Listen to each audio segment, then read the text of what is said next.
بسم اللہ الرحمن الرحیم ومن نعمرہ ننکسہ فی الخلق افلا یعقلون صدق اللہ العظیم۔ السلام علیکم ورحمۃ اللہ وبرکاتہ۔ جیسا کہ آج آپ ٹائٹل پہ دیکھ رہے ششلا پری کی حاضری، اس پری کا نام ششلا ہے اور یہ تمام جائز کام کریں گی، ناجائز کام نہیں کریں گی۔ آپ اگر اس کی تذکیر کر لیتے ہو تو یہ آپ کے سارے تمام جائز کام کریں گی، ناجائز کام نہیں کریں گی۔ ابھی اس عمل کو تو 3 دن کا ہی ہے، جن کا روحانی پاور اچھا ہوتا ہے ان کے لیے 3 دن میں ہی پری حاضری ہو جاتی ہے، اور اگر جن کا روحانی پاور کمزور ہوتا ہے تو انہیں 11 دن بھی لگ جاتے ہیں، 21 دن بھی لگ جاتے ہیں۔ بہرحال ہوتا ضرور ہے، یقین کی بات ہے، یقین کامل ہونا شرط ہے۔ اللہ کی ذات کے اوپر یقین رکھتے ہو آپ عمل کریں، پھر اس کے بعد انشاءاللہ اللہ رب العزت آپ کو عمل میں کامیاب کریں گے۔ پھر آپ کو کیا کرنا ہے کر کے، اور آپ کو اس عمل میں روزے بھی رکھنا ہے۔ اگر 3 دن میں اگر حاضری ہو جاتی ہے تو 3 روزے رکھنا ہے، اگر 11 دن میں حاضری ہوتی ہے تو 11 روزے رکھنا ہے، اگر 21 دن میں حاضری ہوتی ہے تو 21 روزے رکھنا ہے۔ جب تک کہ حاضری نہیں ہو جاتی، قول و قرار نہیں ہو جاتا پری سے، تب تک کہ آپ کو یعنی روزہ رکھنا ہے۔ اتنی بات سمجھ لو، آپ کو روزہ رکھنا ہے، اور اس عمل کو آپ کو 9 چندی جمعرات سے کرنا ہے۔ 9 چندی جمعرات سے ایک ہی وقت رکھے، ایک ہی جگہ رکھے، ایک ہی ٹائم رکھے، نماز عشاء کے بعد کوئی بھی ایک ٹائم آپ فکس کر لے ہوئے، 11 بجے یا 12 بجے یا 1 بجے، جو بھی آپ کو مناسب ٹائم ہو، ایک ہی وقت رکھو، ایک ہی جگہ رکھو، اور ایک ہی کمرہ رکھو، کمرہ پاک صاف ہو، کپڑے پاک صاف ہو، آپ باوضو سے ہو، اور اس کے بعد جو ہے کمرے میں کم سے کم سامان ہو، زیادہ سامان نہ ہو، کم سے کم سامان ہو، زیادہ سامان نہیں ہونا چاہیے۔ اور 9 چندی جمعرات سے آپ کو اس عمل کو کرنا ہے۔ پھر آپ کو کیا کرنا ہے کر کے، اور اس میں آپ کو بخور میں لوبان لگے گا، آپ کو لوبان لینا ہے اور کوئلہ لینا ہے، اور یہ جتنے بھی جو سامان ہے نا، یہ جو ہے آپ کے حصار میں رہنا چاہیے۔ جو بھی آپ کا بخور ہے نا، وہ آپ کے حصار میں رہنا چاہیے۔ آپ کو کوئلہ جلانا ہے، کوئلہ جلا کر کے اس پہ تھوڑی تھوڑی لوبان ڈالنا ہے وقفے وقفے سے، تاکہ جو ہے گھر میں خوشبو ہو اور گھر معطر ہو جاوے، اور گھر میں خوشبو ہونا ضروری ہے، اور آپ کے جسم کے اوپر بھی آپ خوشبو لگاوے۔ جب آپ نے جو ہے اس کو پھر آپ کو حصار کرنا ہے۔ حصار کرنے کا طریقہ کیا ہے، آپ کو 7 مرتبہ آیت الکرسی پڑھنا ہے، اول و آخر 7 مرتبہ آیت الکرسی پڑھنا ہے، اور چاروں کل کو 3 مرتبہ پڑھنا ہے۔ پھر چوک کے اوپر یا مارکر کے اوپر آپ کو دم کرنا ہے، اور بڑا حصار لگانا ہے، یعنی بڑا دائرہ لگانا ہے۔ پھر سے بتا دوں، آپ کا جو بخور ہے وہ آپ کے حصار کے اندر ہی رہنا چاہیے، جیسے ماچس ہو یا لائٹر ہو، کوئلہ ہو، لوبان دانی ہو، اور اس کے اندر لوبان وغیرہ ہو، یہ سب آپ کے حصار میں ہونا چاہیے۔ پھر آپ کو جو ہے، آپ نے یہ ساری چیزیں جب آپ کے حصار میں رکھ لی، آپ کا حصار لگا لو، حصار لگا کر کے قبلہ رخ ہو کر کے بیٹھو۔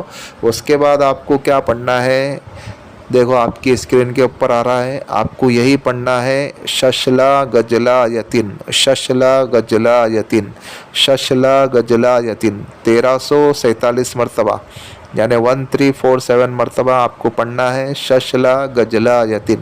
اسی طریقے سے آپ کو 1347 مرتبہ پڑھنا ہے۔ پھر آپ کا یہ 1 دن کا عمل مکمل ہو گیا۔ پھر اگر آپ کو حصار توڑنا ہے تو کوئی بھی ایک جگہ سے آپ 3 بار اس کو لائن کھینچ دے ہوئے، کراس کر دے ہوئے، مطلب ہے نا، اچھی لائن کھینچ کر کے آپ باہر آ جاؤ، آپ کا حصار ٹوٹ گیا۔ اسی طریقے سے آپ کو جب تک کہ حاضری نہیں ہوتی ہے، اگر 3 دن میں حاضری ہوتی ہے تو 3 دن پڑھنا ہے، اگر 11 دن میں حاضری ہوتی ہے تو 11 دن پڑھنا ہے، اگر 21 دن میں حاضری ہوتی ہے تو 21 دن میں پڑھنا ہے۔ اگر مان لو آپ اگر پڑھائی کرنے بیٹھے ہو، پڑھائی کے وقت میں اگر حاضری ہو جاتی ہے، یعنی آپ کی 1347 کی تعداد ہے، اور وہ پری حاضر ہو گئی ہے، 1000 بار پڑھنے کے اوپر ہی پری حاضر ہو گئی، اور وہ اگر آپ سے بات کر رہی ہے تو آپ کو بات نہیں کرنا ہے جب تک کہ آپ کی تعداد پوری نہیں ہو جاتی ہے۔ یہ میں اس کے لیے بات بول رہا ہوں کیونکہ پہلے بھی میں نے جو حاضری سے وعدہ لینے کا ویڈیو ہے نا، اس میں بھی میں نے بتایا تھا، ایک صاحب عمل کر رہے تھے ہمارے یوٹیوب چینل سے، تو وہ جن کا عمل کر رہے تھے، وہ جن جو ہے ان کی تعداد سے پہلے حاضر ہو گیا، اور وہ پڑھائی چھوڑ کر کے اس سے بات کرنے میں مشغول ہو گئے، اور ان کا عمل ختم ہو گیا۔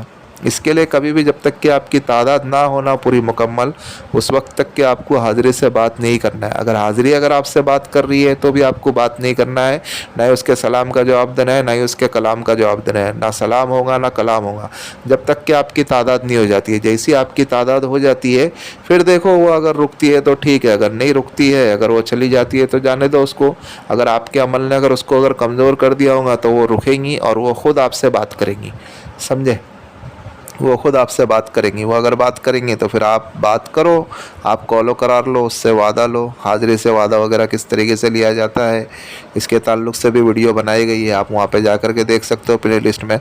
آپ وعدہ وغیرہ لو, پھر آنے جانے کا طریقہ پوچھو. کوئی اگر آپ کو اگر نشانی دیتی ہے تو آپ اس نشانی کو لو, اس کو سنبھال کر کے رکھو, کسی کو بتاؤ مت, اور ساری چیزیں جو اس سے پوری طے کر لو. شرائط وغیرہ طے کرنے سے پہلے خوب سوچ سمجھ کر کے طے کرنا, تاکہ بعد میں آپ اگر شرط پہ اگر پورے اگر نہیں اترو گے تو وہ چیز آزاد ہو جائیں گی. اس کے لیے آدمی خوشی میں ایک دم بول دیتا ہے ہاں ٹھیک ہے راضی ہوں, بعد میں لیکن پھر کیا ہوتا ہے, اسے تکلیف ہو جاتی ہے اور پھر وہ شرط کو نبھا نہیں پاتا ہے, پھر وہ چیزیں آزاد ہو جاتی ہے. اس کے لیے بولتے ہیں نا, جوش میں آ کر کے ہوش نہیں کھونا ہے, غور سے سننا ہے, دھیان سے دیکھنا ہے, اور اپنی عقل لڑانا ہے, اور اپنے کو جو مناسب لگے, ہم اگر اس چیز کو اگر ایکسیپٹ کر سکتے ہیں, زندگی بھر اگر نبھا سکتے ہیں, تو اس شرط کو آپ کو ایکسیپٹ کرنا ہے. سمجھے؟ آپ دھیان سے ان سے کال و قرار لو, آپ ان سے بات کرو, ساری چیزیں آپ ان سے طے کر لو. اور اس کے اندر جو ہے باطنی آنکھ وغیرہ کسی چیز کی ضرورت نہیں ہے, ڈائریکٹ عمل ہے. آپ اگر عمل کرو گے تو سامنے آپ کو انشاءاللہ نظر آئیں گے. باطنی آنکھ کا مسئلہ نہیں ہے. اور آپ تو دن بھر اگر روزہ رہو گے تو ظاہر سی بات ہے آپ کچھ کھاؤ گے نہیں, لیکن جیسے اگر آپ کا اگر روزہ کھل جاتا ہے, پھر اس کے بعد آپ کو جو ہے کسی قسم کا گوشت استعمال نہیں کرنا ہے, چاہے بڑے کا ہو, چھوٹے کا ہو, چکن کا ہو, مرغی کا ہو, اور تمہارا کیا بولتے مچھی کا ہو, فش ہو, اور یہاں تک کہ آپ کو انڈا بھی نہیں کھانا ہے, اور دودھ دہی بھی نہیں کھانا ہے. ادرک, لہسن, پیاز, ان سے پرہیز کرنا ہے. باقی آپ سب کھا پی سکتے ہو. بس یہی کچھ پرہیز ہے, آپ اس کا دھیان رکھیں اور آپ اس کو عمل کریں اسی طریقے سے, جس طریقے سے آپ کو بتایا گیا ہے اسی طریقے سے آپ عمل کریں. انشاءاللہ اللہ رب العزت آپ کو کامیاب کریں گے. اس عمل میں ڈر اور خوف کسی قسم کا نہیں ہے, لیکن عمل اسٹارٹ کرنے سے پہلے ہم سے اجازت لینا شرط ہے. بنا اجازت کے آپ عمل کریں نہیں تو پھر بھی آپ نقصان اٹھا سکتے ہو. جس عمل میں اگر آپ سے کہا جاوے کہ اجازت لینا ہے تو اس عمل میں اجازت لینا شرط ہے.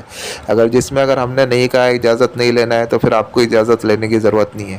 لیکن اس میں کہا جا رہا ہے کہ اجازت لینا شرط ہے, تو آپ اجازت لیں, بنا اجازت کے آپ اس عمل کو کریں نہیں. اس میں بتا دوں, میں آپ کو لوگ کمنٹ کریں گے, اس کے لیے یہیں پہ بتا دے رہا ہوں.